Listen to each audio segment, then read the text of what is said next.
Hi there, it's Jenna from scribblinggrace.com. Today I'm sharing how I set up my most recent prayer journal. I shared about this on Instagram the other day and I got so many requests to do it on YouTube so that it's easier to find and easier to share. And if this is your first time being introduced to this, welcome. I'm going to show you how I set this prayer journal up. So this is my new one. This is my old one. I have a hard time sticking with prayer journals. You know, I've spent lots of money and lots of time on different prayer journals, and I always, you know, stick with it for maybe a couple weeks and then I kind of give up. So the one time that I had more success, where I actually stuck with a prayer journal for about 6 months was with this one here, which I did back in 2017. And this is one that I just created myself. Obviously I bought the journal and then I made the dividers and stuff.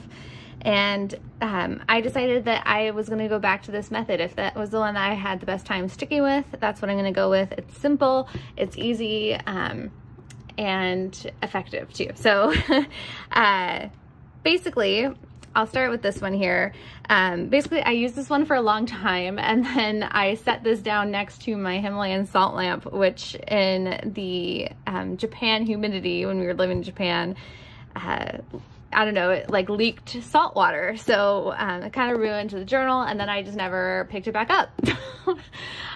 So I started a new one. It's nice and pretty, and I painted it this time. So I kept the cover the same, and then I just added in some flowers, which is some acrylic paint, and then I covered it with some matte Mod Podge, and it's really pretty and I love it. So the journal itself is, I had a sweet follower tell me exactly how to pronounce it, but I'm sure I'm going to butcher it again. Leuchtturm 1917. I'm going to put the links to the journals, to other supplies that I use, to all the helpful information that I have, and I'll share some like tidbits and stuff in the blog post goes along with this video at scribblinggrace.com/prayer journal, and I'll put that link in the description below, so head on over there. But this journal is usually, it's often used for bullet journaling. I did, however, get the lined version. They also have dots and things.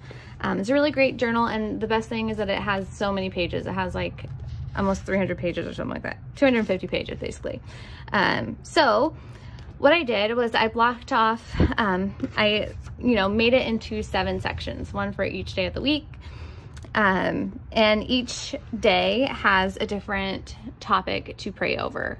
So originally I had family, finances, health and safety, career, people, home and life, relationship with God. But this was back in 2017. So this time I did things a little bit differently.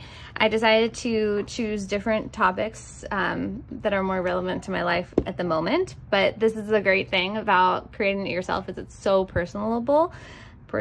Personalizable. I don't know. But you know, you can choose the topics that are, you know, what you need.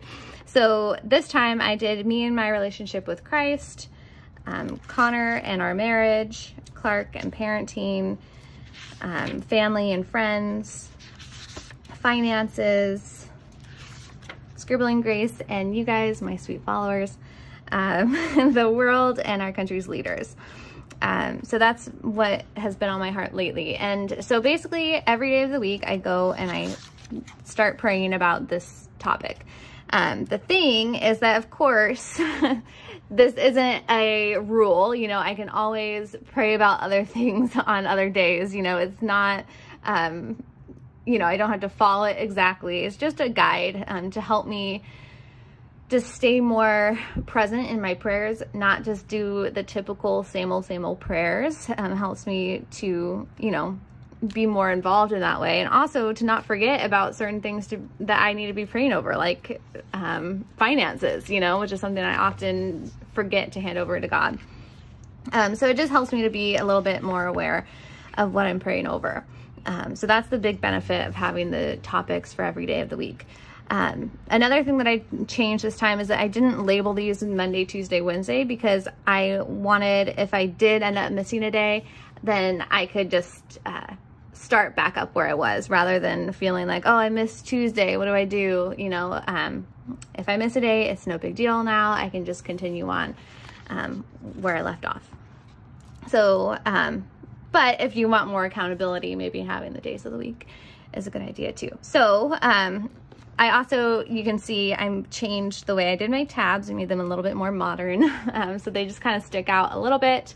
What I did was I just took some cheapo cold press watercolor paper, and I just did some pretty artwork, and I'll put the pictures of what the artwork looked like before, and then I cut it in half, cut down a little bit of space to fit the journal. And then to attach it, you can see I actually I glued the watercolor paper down onto, sorry about that.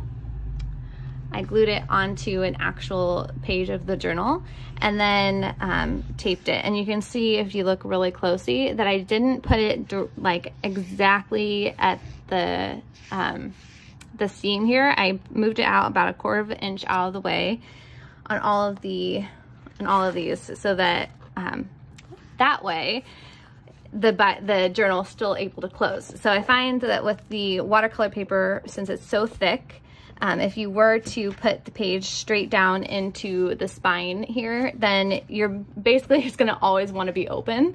It's going to be really hard to close back down. So that's the big benefit of leaving some space and gluing the little paper, the page onto the paper, rather than doing like a tip in and sticking it right down into the crease there. So I hope that makes sense. And then I also just kind of rounded off the edges with some scissors, and it's not perfect, but it's, you know, really pretty. And each I have 4 different little patterns here, and so it's just really pretty and nice and simple. Okay, so now coming to praying. So in my original journal here, I did sections for gratitude, something good, and scripture. I kind of changed it up a couple times. Something good that happened that day, scripture, and then prayer. This last week, I've been using this new journal for a week. I haven't been adding the scripture section just because I wanted more room for my prayer. But that's something I might go back to. I'm still trying to decide exactly how I want to do it. But I do love having gratitude and something good that happened that day, you know, to keep you in a positive mindset of thankfulness to our great God. And then also just writing out something good. It's just, you know, creates more positivity in our life. And I think that's important. So, and then of course, my little prayer section, I'll cover it a little bit. I don't really care if you can read it, but yeah, so that's how I'm doing my prayer journal. Really simple. You know, this first time in 2017, I did a little bit more structured, and I, you know, boxed everything and made it colorful. At one point, even like printed out stickers to go right here. This time I'm just keeping it simple because that's where I am in my life right now. I just need something straightforward, just underlining the headlines or headings here, and that's it. So I don't think I have anything else to say about it. If you have questions, let me know in the comments below. And I'm also going to put, again, the links to the journal and the supplies and all the fun stuff at scribblinggrace.com/prayer journal. And if you're interested in learning more about how I painted this, I will be posting a video on how I painted the cover as well on social media. So be sure to follow me on Instagram and Facebook for that. All right, hope this is helpful. Much love, many blessings. Bye.